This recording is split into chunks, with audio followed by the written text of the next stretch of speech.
एक सस्ते कैपिटल को मार्केट से कॉर्पोरेट्स, इंफ्रास्ट्रक्चर प्रोजेक्ट्स, बड़ी बड़ी कंपनियां उठा रही हैं क्योंकि भी पैसे का कॉस्ट सस्ता है।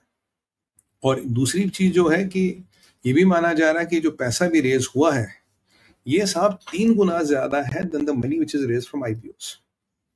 क्योंकि अल्टीमेटली म्यूचुअल फंड हो, ये तो डेप्ट ही है ना। ये जो आप फंड से पैसा लेते हो, आप कर्जा ही तो ले रहे हो ना। तो ये जो आप जो एक आईपीओ में पैसा था वो पार्टिसिपेशन है, वो कर्जा नहीं है।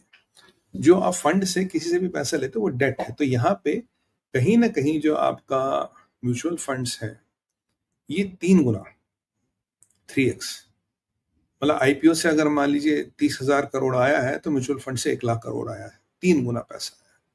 ये कोई बहुत अच्छा इंडिकेटर मेरे हिसाब से तो नहीं है, जितना मुझे समझ आता मेरे हिसाब से कोई बहुत अच्छा इंडिकेटर नहीं है। उसके अलावा है और एनबीएफसीज में काफी पैसा गया है और एनबीएफसीज यूजुअली रिसाइकलिंग ऑफ डेप्ट करती है। यूजुअली, मैं हर एक की ना यूजुअली रिसाइकलिंग ऑफ डेप्ट करती है।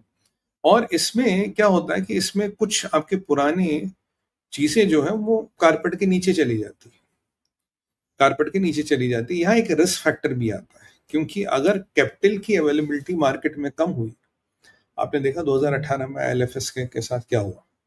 ऐसे कई सारी चीजें हैं जो मार्केट में हो चुकी है। अगर कैपिटल की अवेलेबिलिटी, उसके कारण क्या वो भी बताऊंगा आपको। कैपिटल की अवेलेबिलिटी अगर कम हुई तो यहाँ चीजें बदल सकती हैं। और यहाँ क्या होता है कि यहाँ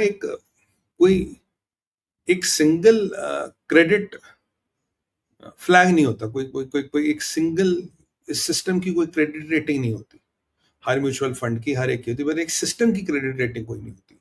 ये एक चिंताजनक कारण है। सिस्टम की क्रेडिट रेटिंग नहीं होती, जो सिस्टम को थोड़ा बहुत यू नो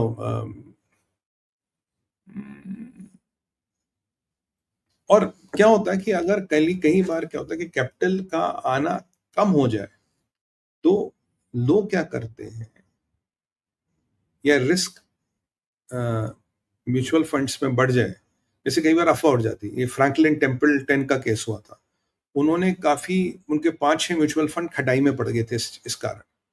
तो तब क्या होता है, रिटेल इन्वेस्टर जाके भागता, कहता मेरे पैसे वापस दो। और जब वो पैसे वापस मांगता है तो जो पूरा साइकिल होता है इनका, वो पूरा साइकिल कहीं ना कहीं हिल जाता है। ये एक बहुत बड़ा चीज होता है।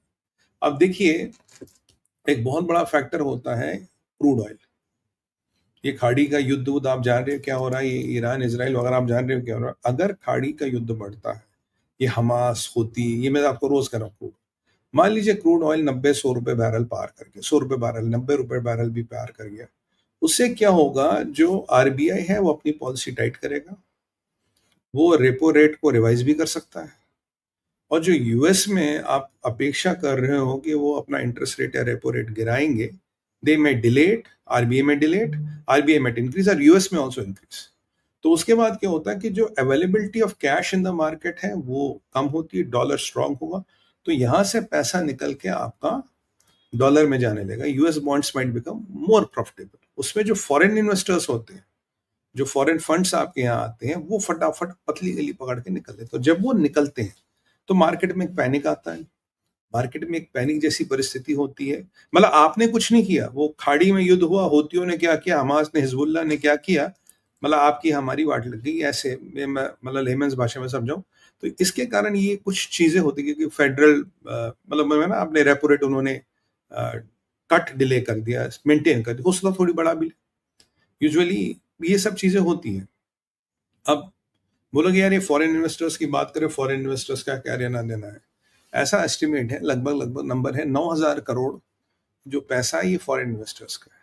और फॉरेन इन्वेस्टर्स क्या करते हैं, आपको आईपीओ में पार्टिसिपेट नहीं करते, ये थ्रू म्यूचुअल फंड्स आते हैं। आईपीओ इज हिस्सेदारी, म्यूचुअल फंड इज डेट। तो जब आप ये म्यूचुअल फंड के थ्रू आते हैं, कल को अगर आप डिफॉल्ट कर गए, कल को आप पैसा नहीं दे पाए, या इनको लगा कि इनका पैसा दुनिया में कहीं और ज्यादा रिटर्न दे सकता है, तो एकदम पैसा निकाल लेते हैं। और एकदम पैसे की किल्लत, एक पैसे की शॉर्टेज मार्केट में आ जाती है, मार्केट में काफी चीजें हिल जाती है। कई बार एनबीएफसी को रिफाइनेंसिंग करानी पड़ती है। कई बार क्या होता है, अगर परिस्थितियां ज्यादा खराब हो जाए तो आप एनबीएफसी रिफाइनेंसिंग करा ही नहीं पाती। मार्केट ठीक है, उनका सारा हिसाब किताब ठीक है, उन्होंने कहा ठीक है मैंने इस ब्याज पे लोन लिया, मैं रिफाइनेंस इस ब्याज पे कराऊंगी, आई माइट पे little bit more loan but मेरा कैश फ्लो का जो साइकिल है वो मेंटेन होगा। तो क्या होता है कई बार NBFC is not able to refinance itself, उसके कारण एक बहुत बड़ी आपदा खड़ा हो जाती है। देखिए इन लोगों का ब्लैक रॉक जैसे लोग हैं फॉर एग्जाम्पल, बड़े बड़े फंड है, इनके लिए आपका नेशनल इंटरेस्ट, आपकी नेशनल इमेज, आपकी नेशनल इकोनॉमी कुछ नहीं होती।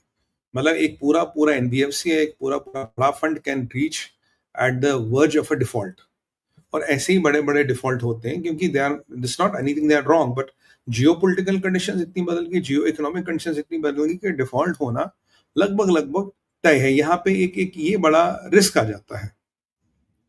और जो हमारा जो टोटल आउटस्टैंडिंग है अब तक का 42 लाख करोड़ रुपए है, ये 1.02 लाख करोड़ की हम बात करें, टोटल है 42 लाख करोड़ का, और जिसका 11% हमने लास्ट ईयर में पैसा उठाया है। मतलब 42, अभी जो बात करें जिसका टॉपिक है 1.02 लाख करोड़, ठीक है जी, टोटल 42 लाख करोड़, 42 लाख करोड़ का करीब करीब हमने 11% लास्ट एक साल में होता है। तो लास्ट एक साल में इंडिया ने हमारे प्राइवेट सेक्टर ने बड़ा पैसा उठाया जनाब, बहुत पैसा उठाया। और आपको मैं एक और बात बताऊं, जो एक एप जो है के बात मेरे दिमाग से निकल गई, जो ट्रिपल ए और ए है, ट्रिपल ए जो आपके ये बॉन्ड्स होते हैं उनका यील्ड थोड़ा कम होता है, डबल ए का ज्यादा होता है, क्योंकि वो उनका रिस्क ज्यादा होता है, रिस्क एपेटाइट ज्यादा होता है। पर ट्रिपल ए और डबल ए में आजकल के डेट में डिफरेंस लेस देन 1% है, 0.8, 0.9, 0 अराउंड 8% है। तो मतलब जो ट्रिपल ए बॉन्ड है उससे आसपास ही डबल ए भी, आपको ये ट्रिपल ए है तो उसके आसपास आपको डबल ए बॉन्ड भी दे रहा है। तो यहाँ पे आप देखेंगे जो रिस्क रेवरेज है वो ज्यादा बढ़ जाती है, तो दोनों का जो रिटर्न है बहुत ज्यादा फर्क नहीं है। इसका मतलब है या तो रिस्क मिसरिप्रेजेंट कर दिया गया है या रिस्क को मिसप्राइस कर दिया गया, इकोनॉमिकली इधर द रिस्क इज मिसरिप्रेजेंटेड और द रिस्क इज मिसप्राइस्ड। ये दोनों में से एक परिस्थिति मुझे यहाँ बनती नजर आ रही है, जो भी एक अच्छी स्थिति हमारे लिए नहीं है। डिफरेंस होना चाहिए, काफी डिफरेंस हो। अगर ये मान लीजिए 6 दे रहा तो ये 10 देना चाहिए, 8 दिन 12 देना चाहिए। 0.8% में something is wrong, that is my personal opinion, I can be wrong but that is my personal opinion. क्योंकि देखिए आपकी बात जो बोरिंग हुई है ना, ये केवल प्राइवेट सेक्टर के बैंकों से नहीं भी नहीं हुई, ये पीएसयू के बैंकों से भी हुई है, एलआईसी से हुई है। और ये जो रिस्क है ये कहीं ना कहीं दोनों सेक्टरों पे जाता है। रिस्क कहीं आपका प्राइवेट सेक्टर से सीमित नहीं है, प्राइवेट और पब्लिक सेक्टर में दोनों में जाता है। और आरबीआई जो बड़ी लगाम को तगड़ा तेज करके, मतलब बहुत टाइट करके चलता भारत की, राइट। और ऐसा भी होता है बैंकिंग सेक्टर में, कुछ लोग ऐसा मानते होता भी, evergreening of debts, evergreening of loans. क्या होता है कि आज मैंने इसका लोन ले लिया, पहले मैंने ये लोन लेके ये चुका दिया, फिर दूसरा ले लिया, अब यहाँ 8% पे लोन लिया, तो अब मैंने लोन लिया 1000 करोड़ का, मेरा 800 करोड़ रहता। मैंने किसी पे 8.5 पे लिया, तो पहले मैंने इसका लोन चुका दिया, उसके साथ हिसाब किताब खत्म कर दिया, अब नया आपका शुरू हो गया। It's called evergreening of debts. एक एवरग्रीनिंग ऑफ डेट्स भी होती है, पर समस्या ये होती है कि evergreening will always cost you more money और more fees and all that. But अगर कैपिटल की अवेलेबिलिटी मार्केट में घट गई, पैसे का फ्लो मार्केट में घट गया, जो जियोपॉलिटिकल कारणों से होता है, जैसे oil is one of the major कारण, तो उसके कारण क्या होता है कि ये फॉरेन फंड्स का 9000 करोड़ वाला मेरा फैक्टर, ये बड़ा एक चिंता वाली बात है। बाकी यूएस में इन्फ्लेशन स्पाइक आ जाए, मान लीजिए यूएस में इन्फ्लेशन आ जाती है, यूएस रेपो रेट नहीं घटाता, यूएस रेपो रेट बढ़ाता है, या यूएस रेपो रेट घटाने में देर करता है। चाइना में एक डिफ्लेशन जैसी परिस्थिति आ गई, आप जानते हैं कि चाइना की इकोनॉमी बहुत ज्यादा हिली है। ये सब चीजें कहीं ना कहीं जाके भारत की इकोनॉमी पर प्रेशर डालेंगी, भारत की इकोनॉमी पर आपके हम पे प्रेशर डालेंगे। और जो रिटेल इन्वेस्टर है, जो छोटा इन्वेस्टर है, उसको यही नहीं पता लगेगा कि बेचारे के साथ हो क्या गया, because that is what unfortunately the name of the game is. अब जो जियोपॉलिटिकली इसको देखा जाए थोड़ा, देखिए भारत तो एक अपना रिस्क हेजिंग कर रहा है, क्योंकि बीटीए करने की कोशिश कर रहे हैं, इसके साथ भी उसके साथ भी उसके साथ भी। सऊदियों से डीएपी ले लिया, वहां जाके एलएनजी ले रहे हैं। मोदी जी जो घूम रहे हैं ना, आपका जिस लोगों को लगता है फालतू घूम रहे हैं, जाके जो एलएनजी के डील्स कर रहे हैं, ये जोग्राफिकल अटेंडेंस और जियोपॉलिटिकल अटेंडेंस दोनों बना रहे। हम हाई कैपिटल इंफ्रास्ट्रक्चर जो बना रहे हैं उसमें भी पैसा लग रहा है, बहुत ज़्यादा पैसा लग रहा है, बट उसका रिटर्न बहुत सालों तक देगा, वो कंट्री की स्ट्रेंथ को बहुत ज़्यादा सालों तक बढ़ाता है। हम उस पे भी काम कर रहे हैं साहब।